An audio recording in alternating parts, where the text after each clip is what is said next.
बिस्मिल्लाहिर्रहमानिर्रहीम। अस्सलाम वालेकुम नाज़रीन, मैं हूं शरीक आरिफ हमीद भट्टी, लाहौर पाकिस्तान से मुख्तलिफ खबरें और उनके तज़कियों के साथ। नाज़रीन, गुज़श्ता रोज़ ईरान के सदर मसूद पज़ेश्कियान और अब्बास अरगची पाकिस्तान में आए, जहां पाकिस्तान के प्रेसिडेंट आसफ अली ज़रदारी, वज़ीर आज़म पाकिस्तान शहबाज शरीफ साहब और दीगर कायदीन ने ईरानी सदर का पुरतकबाल इस्तकबाल किया और नूरहां एयरबेस पर इस मौके पर उन्हें 21 तोपों की सलामी दी गई।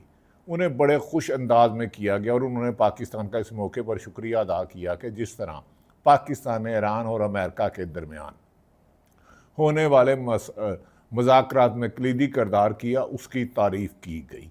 याद रखें कि जिनीवा में जब मज़ाकरात हो रहे थे तो उस वक़्त अमेरिकन प्रेसिडेंट डोनाल्ड ट्रंप ने अब फॉक्स न्यूज़ से गुफ्तगू करते हुए अपने ट्विटर पर ईरान के प्रेसिडेंट के बारे में नामुनासिब अल्फाज कहे, गलीज़ अल्फाज कहे और कहा कि हम ईरान को सफ़ा हस्ती से मिटा देंगे, जिस पर ईरान का डेलीगेशन बाकर बालिकाफ और अब्बास अरगची वो मज़ाकरात का कमरा यानी कि जो कॉन्फ्रेंस रूम था वो छोड़कर चले गए, जिस पर पाकिस्तान और कतर ने मेन कलीदी किरदार अदा किया और उसके बाद वो मुआहदा हुआ। नाज़रीन, इस मुआहदे में, इस एग्रीमेंट में लूज़र कौन रहा? लूज़र रहा इसराइल और अमेरिका। अब आप कहेंगे वो ये कैसे कह रहा? नाज़रीन, एक तरफ अमेरिका कह रहा था 24 से 48 घंटे में ईरान को सफ़ा हस्ती से मिटा देंगे, उनको यूरेनियम उनकी वापस लेंगे। कभी कहता था एटमी ताकत बन रहा है, कभी कह रहा था इसराइल हमला कर रहा है। लेकिन उस दौरान डोनाल्ड ट्रंप के कमो बेशतर तकरीबन सैकड़ों नहीं तो दर्जनों बयानात हैं कि हमने ईरान को सफ़ा हस्ती से मिटा दिया, अब वो सारी उम्र अपने पाँव पर नहीं खड़ा हो सकता। लेकिन इसके बावजूद जो 38 दिन ईरान ने जवाबी कार्रवाइयाँ की और इसराइल में उनके बैलिस्टिक मिसाइल ने अपने हदाफ को निशाना बनाया, यहाँ तक कि नेतन्याहू को छुपना पड़ गया चूहे की तरह। बार बार बजते सायरन ने इसराइल की कौम को नफसियाती मरीज बना दिया और इसराइल की फ़ौज छुट्टियों पर जाने लगी। लेकिन इसके बरक्स ईरान की सफ़ा अवल की क़यादत आयतुल्लाह ख़ामनेई समेत उनके पाक फ़ौज के पासदार जवान के, उनके बड़े साइंसदान, उनके बड़े ब्रेन कई हमलों में टनों के हिसाब से अमेरिका और इसराइल ने ईरान पर बमबारी की तेहरान पर। लेकिन उसकी अवाम ने भरपूर जवाब दिया।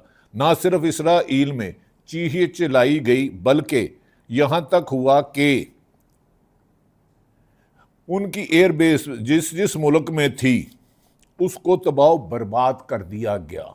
ईरान के बैलिस्टिक मिसाइल और दीगर मिसाइल ड्रोन ने इसराइल का इंटरसेप्टर सिस्टम और आयरन डोम को नाकाम कर दिया। वो एक और अमेरिकन जहाज़ भी कमो बेशतर 10 से ज़्यादा वहाँ तबाह हुए और दुनिया मान गई, जिस पर अमेरिका ने जो लूज़ किया कि इसराइल ने पहला कहा था कि एटमी ताकत हम नहीं बन रहे, वो आज भी कह रहे हैं। उनको दूसरी उन पर था कि 36 से 48 घंटों में वो या 72 घंटों में 72 से 48 घंटों 72 घंटों में वो ख़त्म कर देगा। लेकिन ईरान एक दुनिया की एक सुपर पावर बन के सामने आया।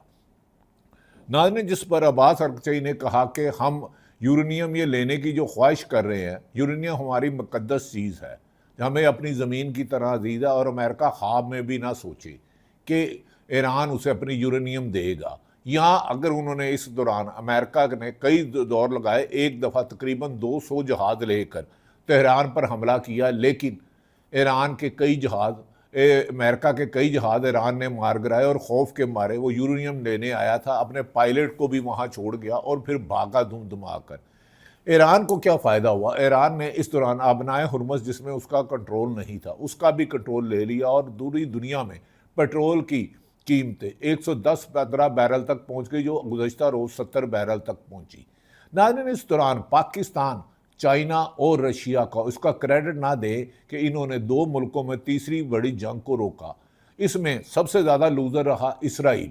इसराइल को ईरान ने पहले एक शराइत रखी थी कि हम यूरेनियम नहीं देंगे, हम पर लगी सैंक्शन ख़त्म की जाएं, बहरा हुर्मुज़ पर हमारा कंट्रोल होगा और लेबनान और फ़लस्तीन पर इसराइल बमबारी करे, इसराइल बमबारी बंद करे। इसराइल इस दौरान लेबनान पर बार बार हमले करता रहा, लेकिन ईरान ने वार्निंग दी। बिलाखिर फिर नेतन्याहू को डोनाल्ड ट्रंप ने खासा डांटा। उन्होंने कहा तुम एक एबनॉर्मल आदमी हो, अगर अमेरिका ना होता तो ईरान तुम्हें सफ़ा हस्ती से ख़त्म कर देता, तुम तो जंग के काबिल ही नहीं हो, तुम एक नाशुक्रे। और तो इसीलिए दुनिया भर के लोग तुमसे नफरत करते हैं और इसराइल से नफरत करते हैं। नाज़रीन, इस जंग में सबसे ज़्यादा नुकसान हुआ नेटो, जो हमेशा अमेरिका का साथ होता था।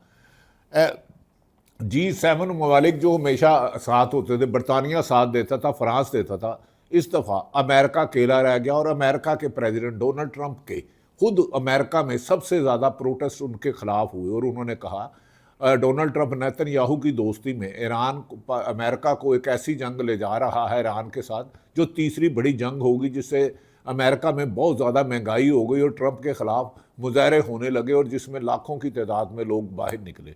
ट्रंप तनहा रह गया, अकेला रह गया। फिर उसने पाकिस्तान को डाला सुलह करे, लेकिन इस दौरान डोनाल्ड ट्रंप ने चीन का दौरा भी किया और चीन ने वाशगाफ लफ्ज़ों में कह दिया, ख़बरदार अगर ईरान की ने जवाबी हमला किया है, अगर आपने अब ईरान पर हमला किया तो हम आपको इसकी इजाज़त नहीं देंगे। और ईरान इंटरनेशनल कवानीन के मुताबिक एटमी ताकत नहीं बना रहा।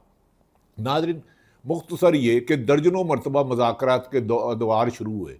पाकिस्तान के फील्ड मार्शल सैयद आसिम मुनीर भी ईरान के दौरे में गए, वहाँ उनके सदर से उनके तमाम अहम लोगों से मुलाकात हुई। और इस दौरान अमेरिका भी गए और एक दौर इस्लामाबाद में हुआ, जहाँ JD वैंस, बाकर मालिकाफ और दिगर क़यादत आई। गो कि यहाँ मुज़ाकरात पूरे नहीं हो सके थे, लेकिन इसी की तसलसल से मुज़ाकरात कामयाब हो गए और डोनाल्ड ट्रंप ने पाकिस्तान का शुक्रिया अदा किया, क्योंकि डोनाल्ड ट्रंप ये जंग हार चुका है। अब ये जंग आप कैसे करेंगे, हार चुका है। ईरान जो कह रहा था यूरेनियम नहीं दूंगा, वो यूरेनियम उसके पास ही है। अमेरिका का दावा था कि वो 48 से 72 घंटे ख़त्म कर देगा, लेकिन वो 4 माह तक, 3 माह तक वो शिकस्त नहीं खाई, बल्कि उसके जवाबी हमले अमेरिकन एयरबेस कुवैत, सऊदी अरब और हमारे इस्लामी ममालिक पे होते रहे, लेकिन इस्लामी ममालिक आपस में लड़े नहीं। एक दूसरी कामयाबी। तीसरा, उसने कहा कि हम पर जो 40 साल से सेंक्शन लगी है, हमारे 120 अरब डॉलर जो फ्रीज़ किए गए हैं, उसे अमेरिका फौरी तौर पर खोले। वो उसके 12 अरब डॉलर पहले ही उसको मिल गए। फिर उन्होंने कहा मैं अपनी तेल की सप्लाई, दुनिया में सबसे ज़्यादा आयल के ज़हायर ईरान में है। दरअसल ईरान का असल मकसद था, जैसे उसने वेनेज़ुएला में कब्ज़ा किया, उनके प्रेसिडेंट को, उनकी अहलिया को अगवा किया। ईरान दरअसल, अमेरिका और इसराइल दरअसल ईरान पर हमला करके 48 से 72 घंटे में उनके तेल के ज़हायर पर कब्ज़ा करना चाहता था। बहाना यूरेनियम का था, निशाना ईरान के तेल के ज़हायर थे, जो पूरी दुनिया में सबसे ज़्यादा तेल के ज़हायर हैं। ईरान वहाँ से तेल तो, अमेरिका वहाँ से तेल के ज़हायर पर नहीं कब्ज़ा कर सका, अपनी फ़ौज वहाँ नहीं उतार सका, अब बनाए हुर्मुज़ का कंट्रोल नहीं हासिल कर सका। लेकिन ईरान को फ़ायदा हुआ कि वो बैलिस्टिक मिसाइल बनाता रहेगा और उससे ज़्यादा तादाद में बनाएगा। दूसरा, उस पर जो सेंक्शन लगी थी 120 अरब डॉलर की, वो उसको वापस मिलेंगे। दूसरा, अपने तेल की सप्लाई करेगा और तजारत दुनिया में कर सकेगा। अगर 10 साल ईरान तजारत करता है तो वो कामयाबी की तरफ जाएगा। और आज इसीलिए ईरान के सदर मसूद पाकिस्तान आए और उन्होंने पाकिस्तानी हुकूमत का शुक्रिया अदा किया। अमेरिका ने ईरान के साथ जारी मुज़ाकरात के तनाजुर में ये देख लिया था कि ईरान अब नाकाबिल शिकस्त हो चुका है।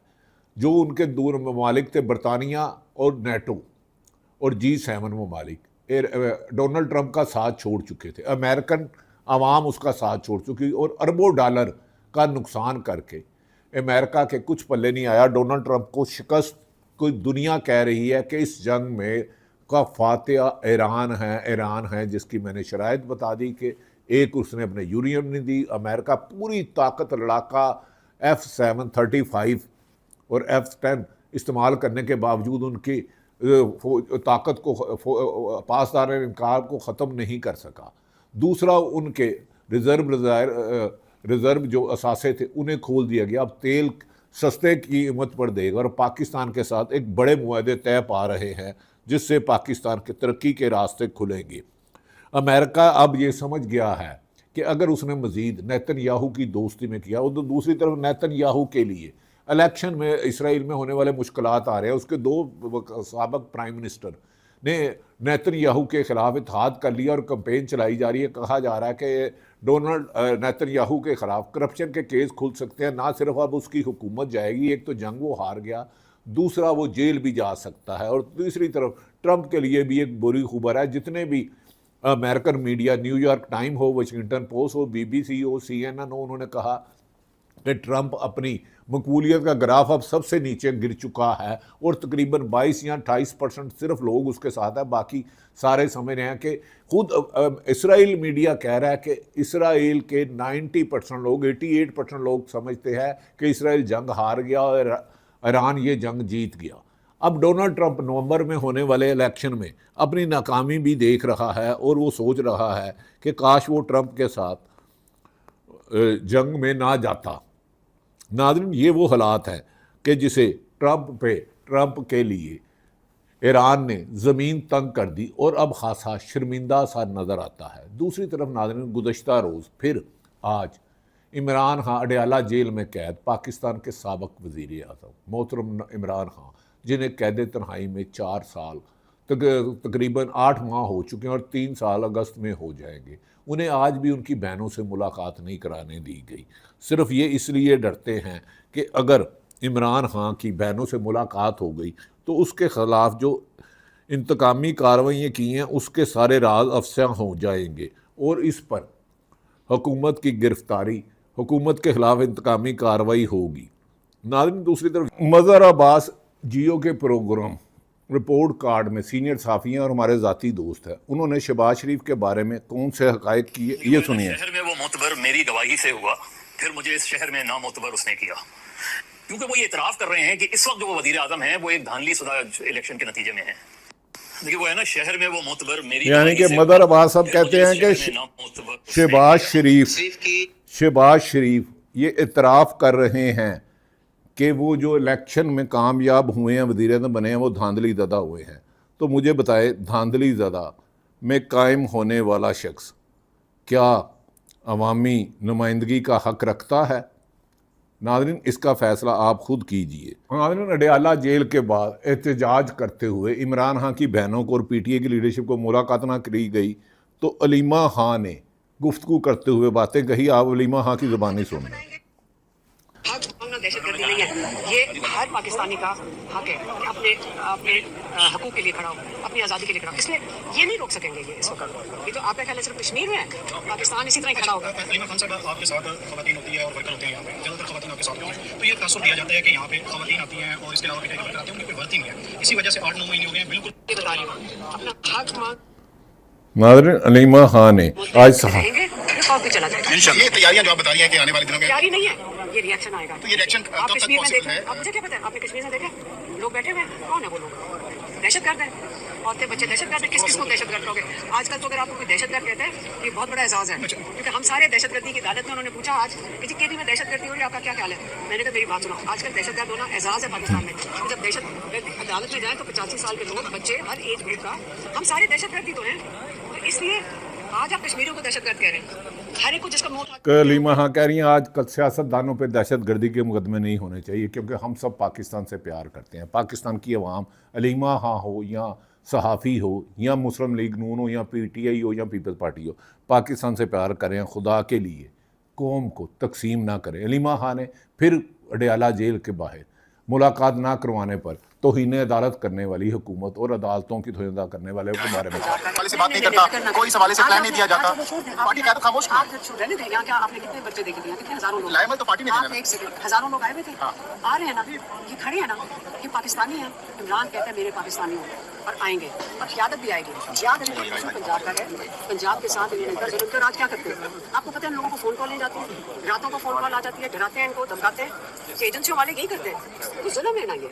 तो क्या करें, वो एक मजबूर, देखिए कितना जुल्म सहेंगे, लेकिन इंशाल्लाह ये भी चीज़ ठीक हो जाएगी इंशाल्लाह। ये खौफ वगैरह ये नाज़रीन वो कह रही हैं जुल्म आखिर जुल्म है, बढ़ता तो मिट जाता है, कितनी दफ़ा ये जुल्म करेंगे। मेरा ख्याल है हुकूमत को इस बात पर अब गौर करना होगा कि मजालिम से काम नहीं होगा। बानी PTI ने 3 साल में रह के ना बीमार हुआ ना हस्पताल गया। इसमें अब हुकूमत को चाहिए कि वो अदलिया को आज़ाद करे, मीडिया को आज़ाद करे और इंतकामी कार्रवाइयाँ। पीपल्स पार्टी के मंदोहेल ने कहा कि ये अगर मुस्लिम लीग नून की क़यादत अगर अपने ओरिजिनल फॉर्म 45 कर दे तो मैं सियासत छोड़ दूंगा।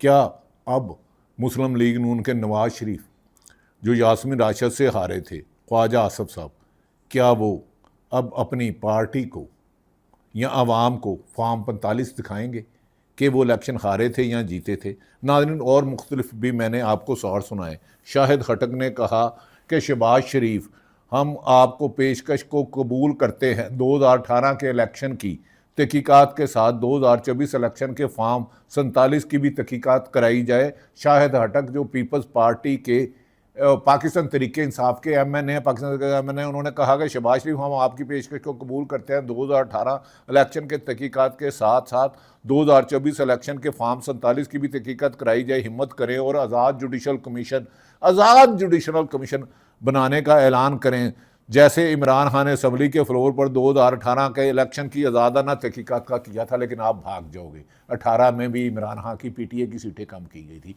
और 24 में तो 200 के करीब तरीके इंसाफ जीती थी। अल्लाह नाज़रीन, सारी बातें आपको रखी। अल्लाह ताला पाकिस्तान का हामी और नासिर हो। पाकिस्तान जिंदाबाद।